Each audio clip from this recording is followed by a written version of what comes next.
السيرة النبوية 4. 7 شفاعات للنبي يوم القيامة. النبي عنده لينا 7 شفاعات يوم القيامة. الشفاعة الأولى شفاعة عامة للبشر كلهم، مسلم وغير مسلم، لأن الناس هتقف يوم القيامة وقت طويل لا يكلمها أحد، فتبحث عن من يشفع لها عند الله ليبدأ الحساب، فيذهبوا لآدم ثم نوح ثم إبراهيم ثم موسى حتى يصلوا إلى عيسى عليه السلام، فيقول لهم اذهبوا إلى محمد. يقول النبي فأسجد تحت العرش وأحمد الله بمحامد لم يحمده بها أحد من قبل، فيقول الله يا محمد ارفع رأسك وسل تعطى واشفع تشفع، فأشفع في بدء الحساب. الشفاعة الثانية شفاعة النبي للمسلمين من عطش يوم القيامة، لما نقابله على الحوض فيسقينا من يده الشريفة شربة لا نظمأ بعدها أبدا. الشفاعة الثالثة شفاعة بالمغفرة لأصحاب المعاصي الكبيرة، لأن ملهمش يومها إلا رسول الله، فلو عرفوه لأحبوه.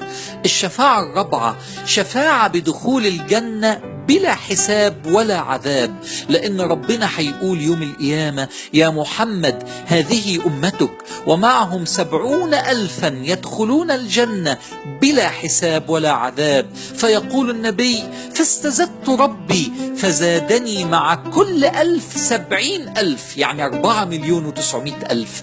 الشفاعة الخامسة شفاعة الأمة كلها لتنجو من النار، لما يقول الأنبياء نفسي نفسي يا رب سلم يا رب سلم، ويقول النبي يا رب أمتي يا رب أمتي، فتنجو أغلب أمته إلا من كان شديد المعاصي. الشفاعة السادسة شفاعة في إخراج من دخل النار من أمته، يقول النبي فأشفع لأمتي حتى يقول له الله يا محمد أخرج من النار من كان في قلبه مثقال ذرة من إيمان. الشفاعة السبعة شفاعة في مرافقته في الجنة، يقول النبي المرء يحشر مع من أحب، لكن في شرط للشفاعة دي وهي حسن الخلق، لأن النبي بيقول أقربكم مني مجلسا يوم القيامة أحسنكم خلقا.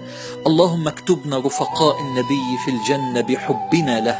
اللهم حسن أخلاقنا ليكون النبي شفيعا لنا يوم القيامة. انشروها عشان يتعلم شبابنا وولادنا سيرة نبينا.